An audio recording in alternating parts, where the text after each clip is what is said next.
is not just about action, it is also about reflection.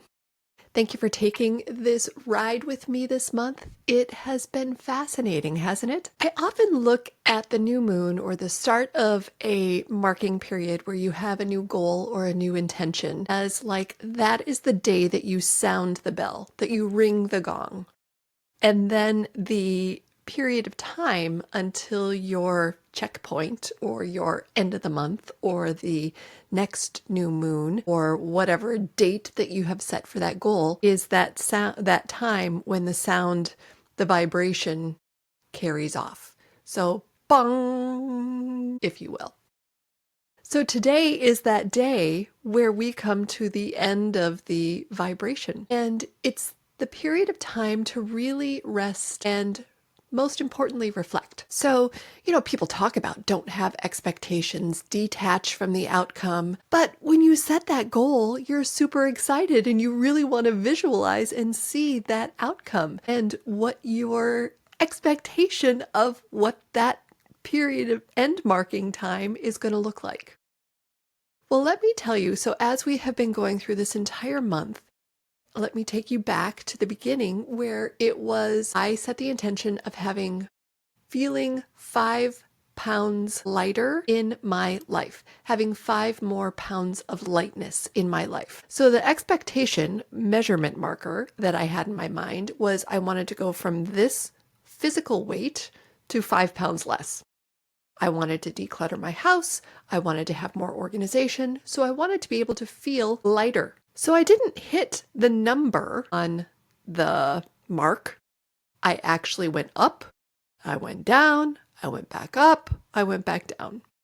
Now, we all know that weight is really not the perfect marker to have, right? Because it really is about how you feel in your clothes, how you feel in your body. The number on the scale really doesn't mean what it is meant to mean. I used that number because back in time, I set my marker to a time when I was at that weight, when I felt good in my body, when I felt like I was comfortable in my clothes, when I was comfortable in my skin. So that was an anchor point that I could move towards. I am not at that anchor point right now, but I do feel better in my clothes and I do feel better in my skin, and I sure as hell feel better in my life because I have learned so much more. So with the knowledge, there is now wisdom. I have been increasing my protein. I have been increasing my weightlifting. And again, this is just for me. I am not preaching this to you. I'm not telling you what to do. I'm just telling you what I did over the month. I feel better in my clothes. My muscles look and feel more toned, so I feel stronger. I've also been much more organized in my life because I've needed to increase my protein, which is not just throwing a handful of granola in your mouth. You actually kind of have to plot this out and plan this out. And as I've been tracking my macros, I can see where when I don't have an organized plan, I don't hit those numbers that have been able to allow me to feel this way. So again, that is all very tactical, very practical. The other thing that I have learned about myself is grace. The other thing that I have learned about my life is that I feel more joyful when I am communicating my wishes in a very compassionate way. So as I have been adjusting my diet, and as my family has been wanting to do their own thing or throw this in or throw that in or I don't feel like that or whatever, I have stayed true to my own goals. And I have stayed true to my feelings. I want to be in this place where my life has a strategy to it. And this is something that we're going to be talking about. This is kind of the end of this series, if you will, but we've got a new series starting where we're going to look at motherhood from a strategic perspective. What's the strategy for life? And this has been a beautiful lead up to that, where we're not just looking at 30 days from now, but we're looking at 30 years from now and all of the things that lead up to that.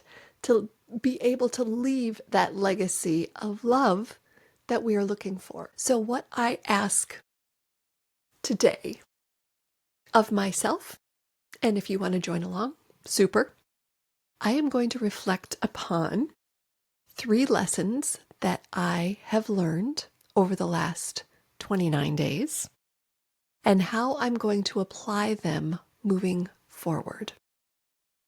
If you would like help being able to do this for yourself, I am here to be a sounding board. I am here to be a coach. I am here to help you take a look at that with an unconditionally loving eye, as an observer's eye, instead of any emotional attachments that you may have to that.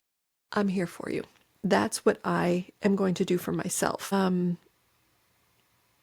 we're going to let go. I'm going to let go of expectations. We, me, myself, and I, my spirit, my heart, and my mind. And I'm also going to appreciate the other things that I have discovered along the way. So feel free to leave any comment below, anything that you have discovered, any reflections that you have had. And I'm going to come back for one more video in this series tomorrow to set us up, or set you up, for your own journey for the next cycle, and taking what you have learned from this cycle and moving it forward into the next cycle strategically. That is what I have for you today, with love from my heart, Jenny Warner. I will see you very, very soon. Congratulations.